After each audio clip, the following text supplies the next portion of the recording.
New documents shedding light on dozens of flights through Jacksonville, which Florida Governor Ron DeSantis says are carrying migrants. I-Team investigator Vic Michelucci joins us with records we just obtained from state law enforcement. These charter flights have been coming and going from JAX for months, usually at night. So we pulled the documents of chartered planes possibly carrying migrants landing here and found dozens over the past 6 months.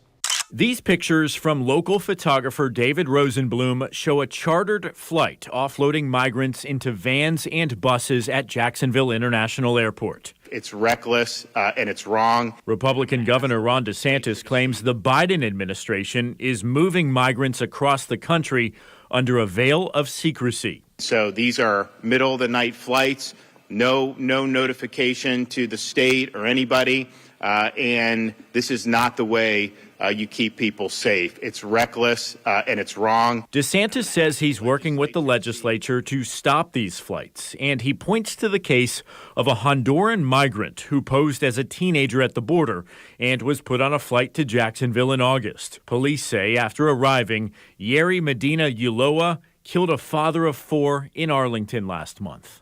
We obtained flight records from the Florida Department of Law Enforcement, which the governor asked to investigate these flights. A spokeswoman saying FDLE developed a reliable and confidential source who provided information about numerous flights coming into Jacksonville. She went on to say they were transporting what was believed to be potential illegal immigrants. These records show 77 chartered flights that landed in Jacksonville from all over, but most frequently Texas, including places like Houston and El Paso. The date range is from April 22nd to October the 6th. One flight had as many as 180 passengers on board, although the number of people on most flights is listed as unknown. Not all of the records make sense, however. One Army flight came from Ireland, for example. Another is a National Guard flight from Norfolk.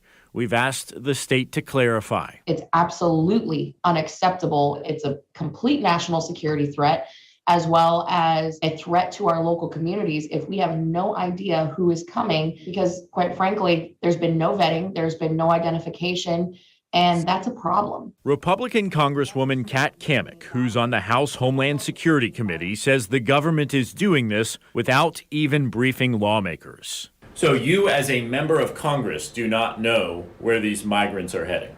No, we have sent congressional inquiry after congressional inquiry. What do you do with all of these people? Obviously, there's not enough room along the southern border. Well, quite frankly, the administration needs to stop inviting them to come here. When you have a reconciliation bill this week that we're going to be voting on that grants mass amnesty for people who come here illegally, that's a magnet. We reached out to the U.S. Department of Health and Human Services, which is running flights for unaccompanied migrant children. A spokesperson there telling us it is our legal responsibility to safely care for unaccompanied children until they can be swiftly unified with a parent or a vetted sponsor. They added they use air and ground transportation, quote, taking into account child safety and wellness, travel time, and cost effectiveness. Now, these records do not show where these migrant passengers are heading once they get into buses and vans.